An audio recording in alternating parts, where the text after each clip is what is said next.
Satu orang di antara kita mungkin tahajudnya 10 rakaat setiap malam, duhanya 12 rakaat setiap pagi, baca Qur'annya one day one juz, satu hari satu juz, malamnya one night one juz, satu malam satu juz.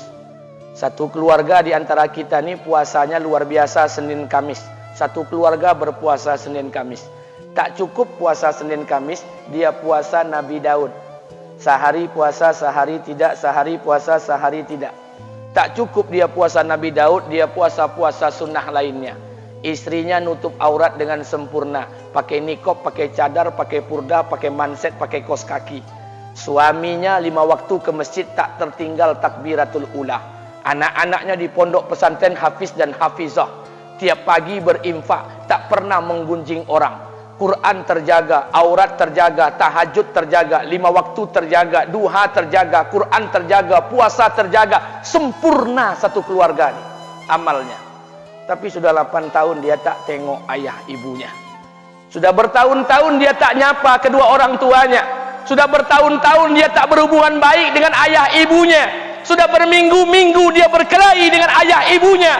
Sudah berhari-hari dia bermusuhan dengan kedua orang tuanya. Maka anak seperti ini, seluruh amal yang mereka kerjakan tertolak di sisi Allah Subhanahu wa taala, tidak akan diterima Allah. Sebaliknya, kalau ada di antara kita hari ini yang pandai melayani ayah ibunya, tidak ada uang ayah ibu dia kasih uang, tak ada rumah ayah ibu dia buatkan rumah, sakit ayah ibu dia bawa ke rumah sakit, dirawat ayah ibunya dia jaga, kotoran ayah ibunya dia bersihkan pakai tangannya sendiri. Ada di antara kita hari ini yang membersihkan kotoran ayah ibunya lebih dia nikmati daripada makanan yang ia sukai. Begitu luar biasanya dia melayani ayah ibunya. Tapi dia tinggalkan solat, dia injak-injak perintah Allah, dia tinggalkan perintah Allah dengan mutlak. Maka kebaikan satu orang anak ini kepada ayah ibunya seluruhnya tidak diterima Allah Subhanahu wa taala. Atau jangan-jangan inilah yang menjadi penyebab amal kita tak diterima Allah. Atau jangan-jangan inilah yang menjadi penyebab amal kita tertolak di sisi Allah. Kita solat juga, kita sujud juga, kita puasa juga, kita ngaji juga, kita dengarkan ceramah juga. Maka oleh karena itu Pak, Bu, ayah kita tuh tinggal di kampung, ayah ibu tinggal di kampung sana. Terkadang ayah ibu kita tak sekolah, SD, SMP, SMA tak tamat. Dia sekolahkan kita SD, SMP, SMA, S1, S2, S3 dengan harapan hidup kita lebih baik daripada keadaan dia sekarang. Tapi apa yang membuat kita jarang untuk menjenguk mereka? Saya ingin sampaikan buat kita bersama. Ayah ibu kita tak tahu kita ni eselon 1, eselon 2, Pak. Ayah ibu kita tak tahu pangkat PNS kita 3A, 3B, 3C, 3D, 4A, 4B, 4C, 4D. Ayah ibu kita tak tahu kita ni public figure. Ayah ibu kita tak tahu dan tak mau tahu. Yang dia tahu kita ni anaknya. Ayah ibu kita tak tahu kita punya sawit berapa. Ayah ibu kita tak butuh mobil kita. Dia tak butuh rumah kita. Tapi yang dia butuhkan kita. Apa yang membuat kita jarang untuk menjenguk mereka? Tahun 2016 di Masjid Damai Langgeng, saya diundang ceramah di sana. Habis pulang ceramah, saya baca WA SMS. Ada seorang ustadz Pekanbaru kirimkan WA dengan saya.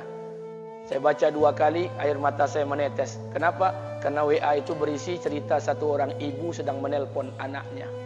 Ibunya nelpon anaknya. Assalamualaikum nak. Waalaikumsalam kata anaknya. Kata ibunya, nak, sudah 1 bulan kau tak tengok ibu. Apa yang membuat engkau berhalangan nak? Apakah kau sibuk dengan pekerjaanmu? Minggu yang kedua ibunya telpon lagi. Assalamualaikum nak. Kata anaknya, waalaikumsalam. Kata ibunya, nak, ibu dapat kabar apa engkau baru beli mobil baru. Apa betul nak? Kata anaknya, betul bu. Kata ibunya, alhamdulillah nak, ibu bangga. Kau pandai menyenangkan hati anak istrimu. Minggu yang ketiga ibunya telpon lagi. Assalamualaikum nak. Kata anaknya, waalaikumsalam.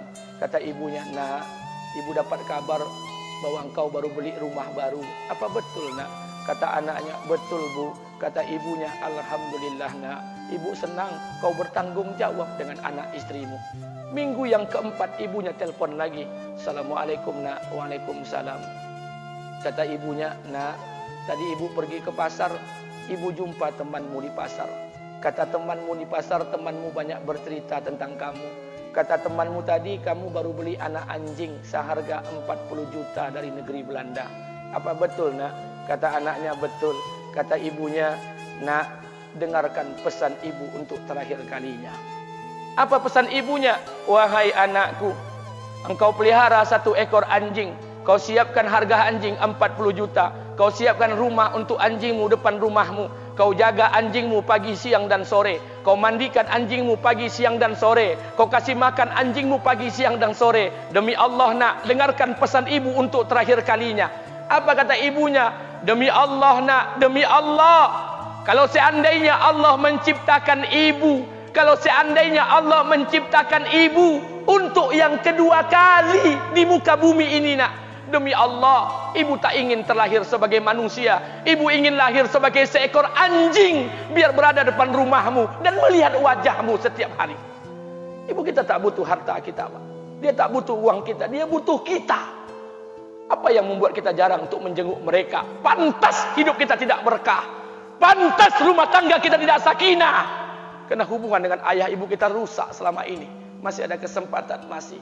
Yang jauh telepon, yang dekat kunjungi mereka. Demi Allah, kita butuh keberkahan doa mereka. Yang sudah meninggal, ziarahi kuburnya dan doakan mereka. Imam As-Syafi'i berkata, apa kata Imam As-Syafi'i? Manusia zalim, manusia bodoh, kalian tak tahu apabila ayah dan ibu kalian mengangkat tangan di malam hari, dia berdoa kepada Allah untuk anaknya. Doanya cuma sekali, malamnya cuma sekali, hanya sekali saja doanya. Apa kata Imam Syafi'i? Sekali doa ayah dan ibu kalian sudah cukup bagi Allah untuk menjadikan kalian anaknya berkah dunia akhirat. Hari ini berapa banyak doa ayah dan ibu kita, tapi tidak ada keberkahan buat anak mereka. Kenapa? Hati mereka tersakiti. Maka pulang, Pak, cari mak bapak kita. Kita punya rumah hari ini, Bu, kita punya rumah, punya harta, punya uang, punya pekerjaan, punya kekayaan, punya sawit. Kita jadi orang hari ini jadi pegawai bukan kena sarjana kita, Pak. Kita jadi orang hari ini bukan kena otak kita. Kita jadi orang hari ini bukan kena kepintaran kita. Kita jadi orang hari ini jangan-jangan kena keberkahan doa ayah dan ibu kita yang tak pandai tulis baca di kampung sana. Cari mak bapak kita, Pak. Demi Allah, kita butuh keberkahan doa mereka. Apa guna di kehidupan dunia sementara Allah tidak ridho dengan kehidupan kita? Pantas amal kita tertolak di sisi Allah. Maka pulang ke rumah cari mak dan bapak kita yang masih hidup, duduk bersama mereka. Kalau seandainya kita tak bisa membahagiakan mereka, jangan pernah menyusahkan mereka. Kalau seandainya kita tak bisa membuat mereka tertawa, jangan pernah membuat mereka menangis. Demi Allah, kita hanya punya 1 ayah kandung. Kita hanya punya 1 ibu kandung. Tidak akan ada ayah kandung yang kedua. Tidak akan ada ibu kandung yang kedua. Harta kita cuma 1. Ayah kita cuma 1. Ibu kita cuma 1. Tidak akan ada ayah kandung yang kedua. Tidak akan ada ibu kandung yang kedua. Pangkat jabatan bisa dicari. Harta bisa diraih. Kesempatan membahagiakan ayah dan ibu kita hanya sekali di kehidupan dunia ini, Pak. Pulanglah. Ketika mereka memanggil, tinggalkan istri, tinggalkan pekerjaan, tinggalkan semua proyek kita. Demi Allah, datangi mereka. Kata Nabi, sesaat kalian duduk bersama ayah dan ibu kalian akan mendatangkan keberkahan. Kenapa kalian tidak duduk bersama mereka? Jangan-jangan inilah yang menjadi penyebab amal-amal kita tertolak di sini.